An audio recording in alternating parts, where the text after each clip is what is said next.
All right, everyone, welcome back into another NBA props video. It's back, right? We're excited. I got the prize picks and underdog breakdown for you guys. Going to be the game by game breakdown. With that, let's go ahead and get into it.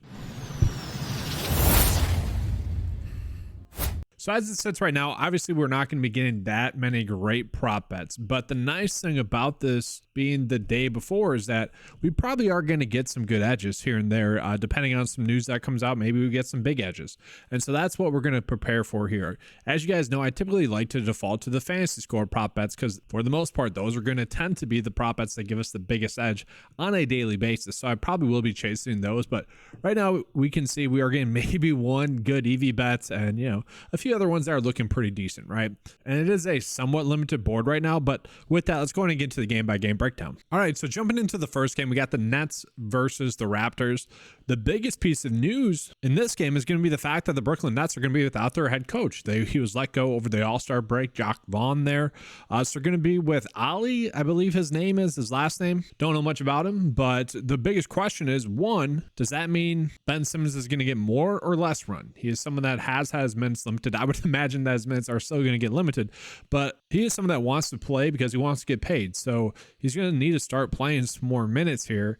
So that is something to pay attention to. Now, rumors were that the offense was built around Ben Simmons and not Mikal Bridges, or there's some sort of frustration there, whatever. But the biggest thing is, like, will this lead to actually more minutes for Mikal Bridges? Is he someone we can lock into a lot more minutes?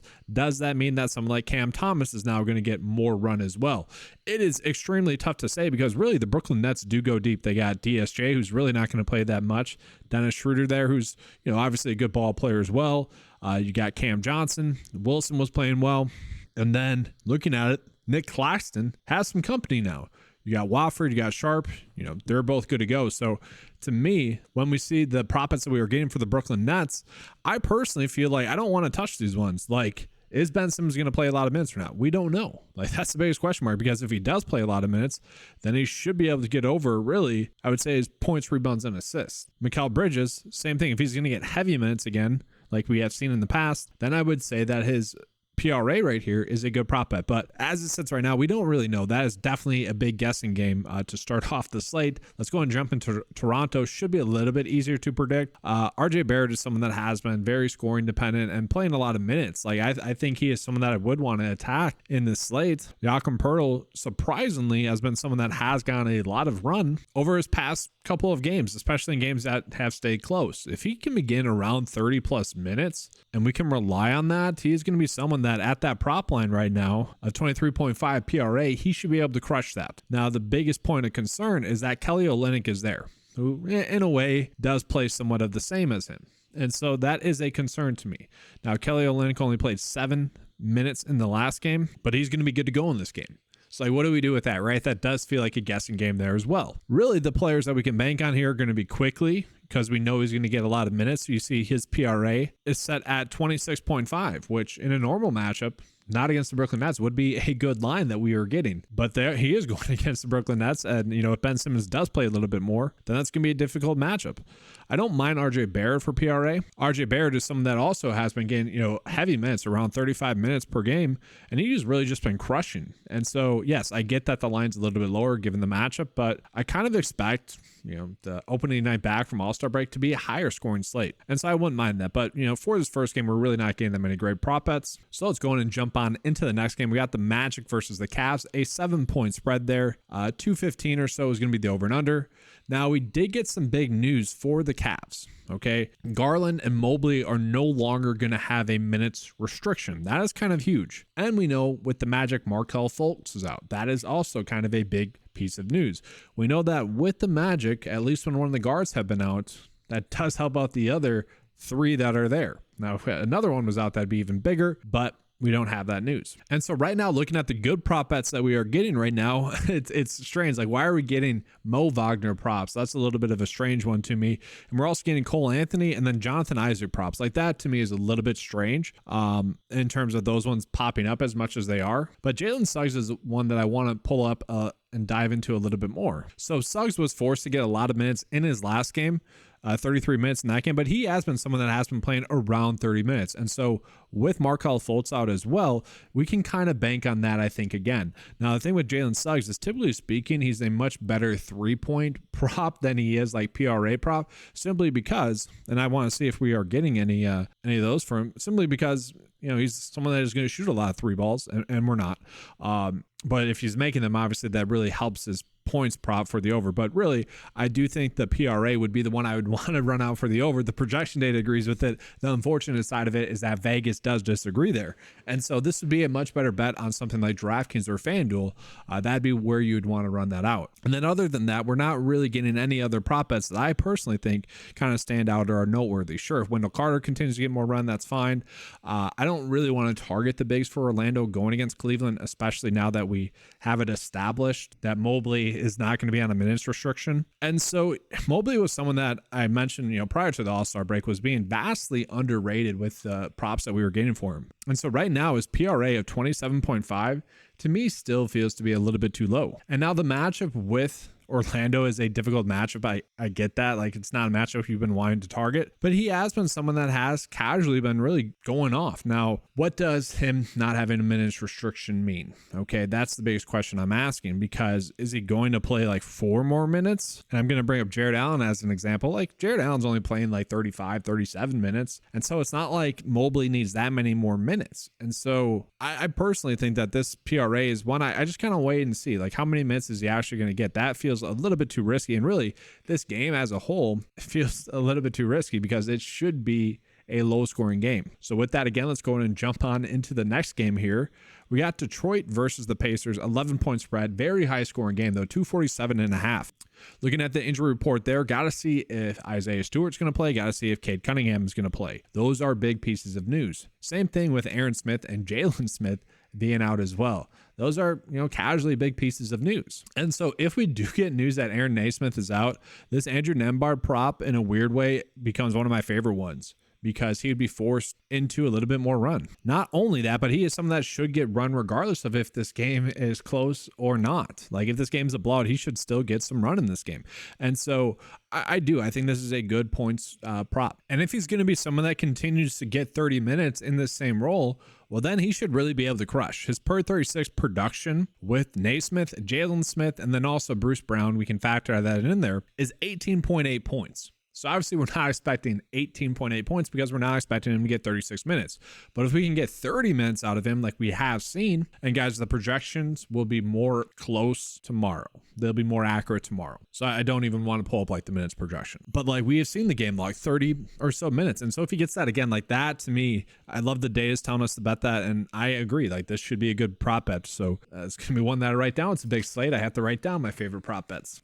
You guys should too. I honestly, this is probably the best way to go about doing it. It's like when you find or when you're listening to me or anyone else, you guys hear a good prop bet, rather than just placing the prop bet right away, take a notice to maybe why you like it. And that's just going to lead you to making better decisions. And then from there, like, do we need to go to Haliburton for his rebounds and assists? I mean, he could certainly get this over just in assists, right? He's been crushing in that department, but I don't think we need to go really any further with any of the prop bets that we were getting here. Maybe Miles Turner gets a little bit more run, but really the player that would benefit the most if Naismith and Jalen Smith are both out will probably be Toppin. So for me, I don't feel like we need to target that. Let's see if we're getting prop bets for Detroit, and we are. Okay, interesting. And I say that's interesting because obviously if Cade Cunningham was out, he's probable. Okay, so we don't really need to worry about that. But yeah, if he was out, like Jaden Ivey would be someone that was going to crush. And my biggest question is Jaden Ivey going to continue to get more run? Detroit is finally committing to the youth movement, it seems like, now that they got rid of Hayes. But Jaden Ivey in his last game, only 15 minutes. I'm guessing that was due to injury. But he is someone that, yeah, if he's going to get more run, we're seeing assist prop maybe, 3-ball props. Like, those are all decent. Not exactly ones you'd need to go out of your way to target. Another one that we're seeing, Jalen Duren, 27.5 for his points, rebounds, and assists. He is someone that if Isaiah Stewart is out, we can just bank on him being safer. Like, I'm not saying he gets a big bump. The data doesn't really say he gets a big bump, but he is someone that should get 30 plus minutes if this game stays close. That's the biggest issue with Detroit. Obviously, we need the games to stay close. And that's kind of my way of pointing out that really, if the game stays close, and I kind of think these games, first game after All-Star break, are going to be a little bit more appealing. maybe we have a stacking opportunity. Jalen Duren, PRA, Jaden Ivey, PRA, Cade Cunningham, PRA, like not big edges there, but when we stack them together, that's going to correlate a little bit better.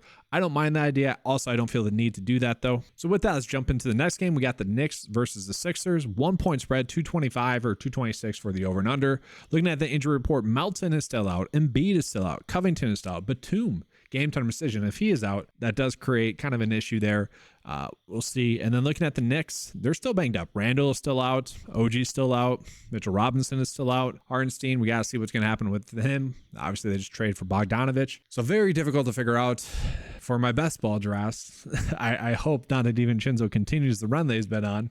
I need that. But I'd be surprised here if we are going to get some prop bets for really both teams. And while we are, okay, so wow. Interesting. I don't really see any that we like instantly need to go out of our way to target. These are all seem like the correct lines, really. I know that's not too hard hitting here for advice for you guys, but no, they seem correct. I mean, if Hartenstein is going to continue to get a lot of run like he has been getting, this line does seem way too low, especially in this matchup going against the Sixers. Like, this is a great matchup. He is someone that I think we could bank on getting 33 or so minutes. This is something that I would want to check back in on the projections, because Philly without Embiid has been a matchup that I've been trying to exploit and has been very fruitful. And so to have that line at only 20.5, that seems egregiously low. And so that might be one where obviously I wouldn't put it in like a 2-slip bet or really a 4-slip bet, because if it bumps down, obviously the payout's not going to be good if he's out. But yeah, I might write this one down, because I know the data is kind of telling us it's about a 52% likelihood for the under to hit, but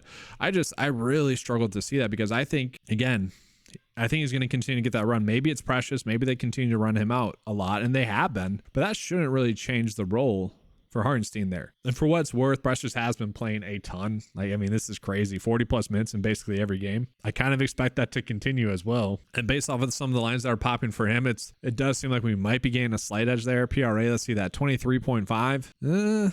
It's probably still feels a little bit too low, but again, it kind of goes hand in hand. If Hartenstein's active, I think he's the one we want to bet on. If Precious is playing without Hartenstein, then this is a great line that we're getting for him for PRA. So I wouldn't want to bet both of them for the over.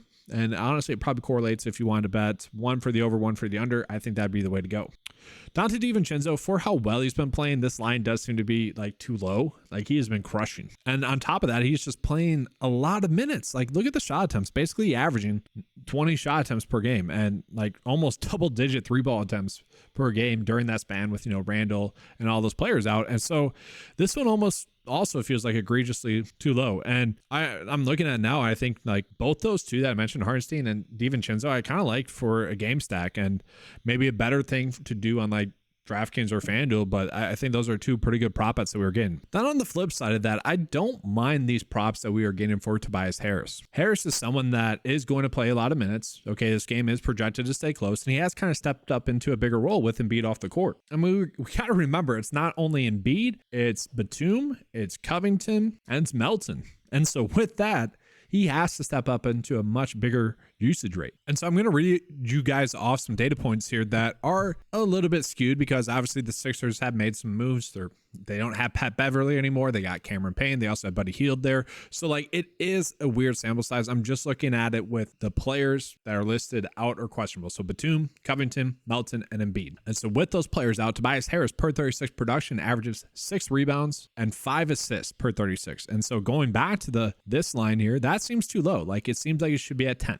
Okay, like the projection data has it at. And really the assist line seems too low. And that comes a lot due to his usage rate. Now, Buddy Hield is there. And so I do want to take a peek at this with Buddy Hield on the court, because he has been someone that has been playing a lot of minutes. So very, very small sample size, but actually Harris, the stats get a little bit better. So again, I don't think we need to look at that, but it is encouraging that the stats get better. So that's another one there for Tobias Harris. And I think I'm going to go ahead and write this one down. I don't think it's as good as the Nembhard one, but I do think we are gaining a slight edge here for rebounds and assists. And that's typically not a line that I like to run out, but again, I feel like we are gaining a decent edge. And that to me is really it. Like Kelly Oubre, I don't mind. It does seem to be like either it's going to be Oubre or Buddy Hield that are going to have the good game here.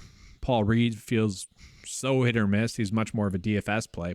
And so let's go ahead and move on into the next game. Looking at the next game, we got the Suns versus the Mavericks, 2.5-point spread, 243.5 is going to be the over and under there. We take a peek at the injury report. Dante Exum is still out. I think Luka's going to play like he played in the All-Star game. We don't have to worry about that. The biggest thing is like Derek Lively. If he is out, Daniel Gafford, who have played well for them, is definitely an interesting name. And then you got PJ Washington there, who's recently acquired as well. Bradley Beal, game time decision, typical stuff there with Phoenix. And so with that, I don't think we need to like do really a big deep dive. This doesn't have a lot of like nuances to it. It's kind of just straightforward. Here are the best prop bets for Dallas. It kind of just is what it is right now. I don't feel like we need to dive in on that. And really same thing for Phoenix. It's just kind of cookie cutter stuff here. If Beal plays, that kind of muddies the situation. I will say Devin Booker, like this does feel too low, but again, I do agree kind of with the data, 52% likely to hit. If you guys were really trying to find a prop bet for this game, that'd probably be the one I would roll with, but I don't see that big of edges in this game as it sits right now. Maybe Gafford again becomes someone we want to look at. He's been someone that crushed thus far with Dallas. Good for him, but we're just not getting those lines just yet. So let's go ahead and jump on into the next game here. We got the Celtics versus the Bulls, 7.5-point spread. Okay, the Celtics are favored to win by a lot, but it's a very low-scoring game here. Looking at the injury report, we know that Levine's out. We know Ball's out. That hasn't changed. Obviously, they're out for the season. Torrey Craig being out and Patrick Williams being out, though. Somewhat a big mover. Alex Caruso, someone we can kind of bank on having a decent game. At least that's what the data has told us. Okay, so he is someone here that's popping up right now. Points and rebounds. 12.5. And so when we look at it, like his per 36 production with those two players off the court and Levine averages 12.1 points. Okay, so pretty good there. Rebounds averages 4.8. And so that tells us that the line should probably be closer to 17 or so. Like that is seemingly a very good line. Now the question is, how many minutes can we bank on Caruso to get? I do think if the game stays close, it is going to be around 36. So I do think that number that we're getting for his per 36 production is good. And with that, this line does seem to be pretty too low. And another one that I'm going to write down, and he is someone maybe fantasy score wise we could be looking at as well. But really after that, I don't really like the prop bets that we're getting for Boston, guys. Probably nothing. Everyone's going to be active in this game. And with that, I don't feel a need for us to attack anyone with Boston. So now we're getting to the second half of this video. We got the Rockets versus the Pelicans, about a 7-point spread or so. 227.5 is going to be the over and under. So looking at the injury reports here, Brandon Ingram, game time decision. Obviously a big piece of news. I'm expecting him to play. Cody Zeller, not a big mover there. Looking at the Rockets, Tari Easton's still out. Okay, so kind of a good enough piece of news, but Rockets are getting healthier. That's the biggest thing. And so we go ahead and pull out the prop bets that we are getting for the Pelicans. Really not too much. And if Zion's going to be active in this game, healthy, good to go, I just don't think we're going to get really good prop bets. It is kind of a guessing game between McCollum, Ingram, and Zion. And so sure, if Ingram's out, the lines that we're getting for Zion, for McCollum are just vastly too low. I think Ingram's going to play. I don't think we have to worry about that. And Ingram, honestly, I would have to check, but maybe he's a little bit more motivated to play well after being an all-star snub. He was pretty vocal about that. And what I would want to check is, I guess, what he's done the past all-star games in which he was a snub, like the game after the all-star game in which he was a snub. But I think this was the first year that he was like truly vocal about it, like kind of upset about it. Maybe there's something there. We're always trying to find those slight narratives. Maybe that is the slight narrative we can find. And then looking at Houston, obviously Sengun was someone that really was dominating, probably could have been an all-star himself. Did kind of tail off in the back end of the first half of the season, but maybe that's just something that kind of naturally happens. The data likes all of his overs, but obviously again, it's going to be tight. Nothing really too much there. Let's go ahead and jump on into the next game. So looking at the next game here, the Clippers versus the Thunder, a pretty fun game, right? For just like maybe future playoff matchups and whatnot. Kind of a fun game there. 237.5 is going to be the over and under. Looking at the point spread, 2.1. No significant injuries. So this is going to be probably a game that we pass up on because I don't think we're going to get any edges here. So looking at the Thunder, we do see Chat maybe gets a little bit more run. 14.5 is his points, maybe. Jalen Williams, points and assists. And really what I'm seeing here is, this could be a fun game, right? This could be a game that maybe some of you guys want to watch, and maybe you guys do want to put some prop bets out there. I wouldn't mind the idea of stacking these first three. They all have a 53% chance to hit. If you are someone that wants to watch this game, or you're going to be trying to watch this game, and you want some action in on it, that'd probably be the way I go about doing it. Let's jump into the Clippers here. Looking at the Clippers, Zubac for under rebounds and assists is one that I would say I would probably want to bet the opposite of that. So that's going to be one I want to stay away from. And then again, yeah, the Clippers, I mean, Kawhi Leonard, the rebounds seem too low there. He's someone that has been getting kind of heavy minutes in games that stay close. So he averages 6.2 on the season. So yeah, if the game kind of is a close game and kind of a fun game, I could see betting that over. But, I just don't think we need to. That kind of just feels like I'd be forcing it. So, again, let's go and jump into the next game. We got Charlotte versus the Utah Jazz, 9-point spread. So, potential blowout here. 231.5 is going to be the over and under. Charlotte's still going to be without Mark Williams. LaMelo Ball's still out. And we got to remember with Charlotte, they also got rid of Terry Rozier. So, we actually have been seeing a lot of man at the point guard. Brandon Miller has been someone that, as a result as well of the trade and LaMelo Ball being out, has been vastly undervalued, has been a source of profitability for us after that trade. And again, his line here tomorrow, I guess, whatever, Thursday, seems to me to be way too low. And I know looking at his game log, it might not seem like that. I get that. Okay. But it's per 36 production, and this is with man on the court. Brandon Miller averages 21.6 points, 2.8 rebounds, and 1 assist. So basically right there. Now, when we take man off the court, and that's a small sample size, by the way, when we take man off the court, it becomes much better. Averages 4.2 rebounds, 2.8 assists, and 24 points. So just in his points and rebounds, he has the over. And so the question I'm asking myself is, how much is like Trey Mann actually a big factor? I mean, obviously he has been playing a lot of minutes and he has been producing in that. We do see kind of a direct correlation there as well. Like in the games where Mann has played well for them, Brandon Miller has not. But is that just one of those things where it's kind of just ride the hot hand? It's going to be the end of the All-Star break. Brandon Miller's going to be ready to go. I'm kind of expecting that. So I kind of think this line's too low, but the data does say man on the court has kind of hurt Brandon Miller. It does seem too low. That's for you guys to decide. Is man real? That's the biggest question. Now we go into Utah. They are a little bit thinner with their bigs, which should mean some predictability. Walker Kessler has been getting more run, and that is the best prop bet that we are currently getting for him for points at 9.5 and then rebounds as well. Now he is splitting some big minutes with John Collins. John Collins is playing about 30 minutes per game, a little bit more in some cases as well. But Walker Kessler is someone that should, in theory, benefit if this game does become a little bit more of a blowout.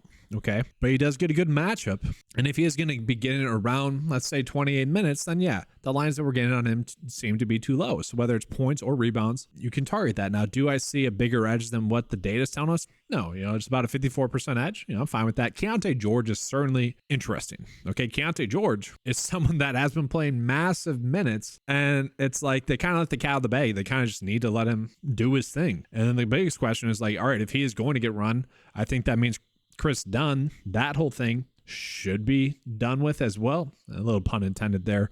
But no, he's been getting some run, and it's kind of come at the detriment of Colin Sexton, where we can't bank on him to have a lot of minutes and a lot of great games then. And then really Jordan Clarkson as well. We can't really bank on him as well. And so they're going deep. And really all those guards have played well. And so for me, yeah, I just kind of want to stay away from those guards in a weird way. I will say John Collins for his PRA does seem to be too low going against Charlotte. 26. It got bumped up from 25. I would say that's correct. This is me noting that I want to see his fantasy score because it's probably going to be at like 29, maybe 30. And I'd still probably want to bet the over because it is going to be a good matchup. And then, yeah, just to echo that there with Jordan Clarkson, yeah, I just don't feel the need to do that there with him. All right, so we got about 3 more games here. Washington versus Denver. This game should be ugly, right? 15-point spread. Kyle Kuzma is expected back, so that means we're really just not getting any good prop bets. I wouldn't be shocked to see someone like Jamal Murray sit or KCP sit. Like, even if they're a little bit questionable, this is a 15-point spread. Give them an extra day off. You should be able to win regardless. And for Washington, we're actually not getting any prop bets just yet. I would imagine with Denver not as well, so that's good. Let's just move on into the next game here. And so now looking at the next game, we got the Spurs versus the Kings, another game that has the potential to be a blowout. I actually wonder if we're getting any prop bets for that game before I even touch on it. It's a 10-point spread, so no for the Kings, no for the Spurs. Okay, let's jump into the last game on the slate. Lakers versus Warriors. A better game, 4.5-point spread, 241.5 is the over and under. Wow, that should be a fun game. And interesting, they're not giving us prop bets for that game as well, so that makes my job a little bit easier. Let's go ahead and get into the bet of the day then for you guys. All right, so getting into the bet of the day as it sits right now, and I kind of feel weird phrasing it that way because, yeah, we're going to get better prop bets tomorrow, but as it sits right now, these are the prop bets that I see as the best. Again, like not the best like EV, and I want to make that clear. Like we've been on a great stretch because we haven't been chasing bets like this too much. We've been waiting for the data to come out. Like I've been releasing videos well after most people, and that's because I want to give you guys the best prop bets. Again, though, I do think there is kind of a benefit to doing the video the night before because sometimes we can get some massive edges, and I'm hoping that's going to be the case today. So this one is one I want to call out. Okay, this is one where the data is actually telling us to bet the under. So if you guys didn't want to include this one, I get it. Like you do not need to do that prop bet. Okay, and really, if you're betting him for more, you probably want to bet Precious for under because that would correlate. But yeah, if you want to cross it off, I would get it. After that, I do really like Andrew Nembhard. We do have the news that Aaron Naismith is going to be out, and we do know that Jalen Smith is going to be out. And so with that, Andrew Nembhard, typically speaking, his per 36 production is way over 9.5 points, about 14.5, and he has been someone that has been getting 30 plus minutes. So he should be able to get this over. I feel pretty good about that one. Obviously, you worry about him being cold shooting. That could happen, but it is a good matchup going against Detroit as well. Tobias Harris going against New York, rebounds and assists 9.5. Given the amount of players that are out for them, he should be able to get to around 11 for this. Like this line's too low. Okay, it's kind of as simple as that. Is his per 36 production with Embiid, Nick Batum, Covington, Melton off the court. It should be at like at least 10. It should be at 10. Okay, but I expect him to get to 11. And then Alex Caruso, yeah, the matchup against Boston isn't the best, but with Patrick Williams out, with Torrey Craig out, and with Levine out, he, again, kind of crushes this. So I do think we are gaining, a decent amount of edges with these 4 prop bets. Again, I probably will be trying to find some fantasy score prop bets to target instead of those, but these are the best prop bets that we currently have. Thanks for watching, guys. Please give a like and subscribe to the channel. That does help me out a lot. If you guys want access to the tools, head on over to 9to5sports.com. They're available for just $10 a month. Thanks for watching, and as always, let's keep cashing.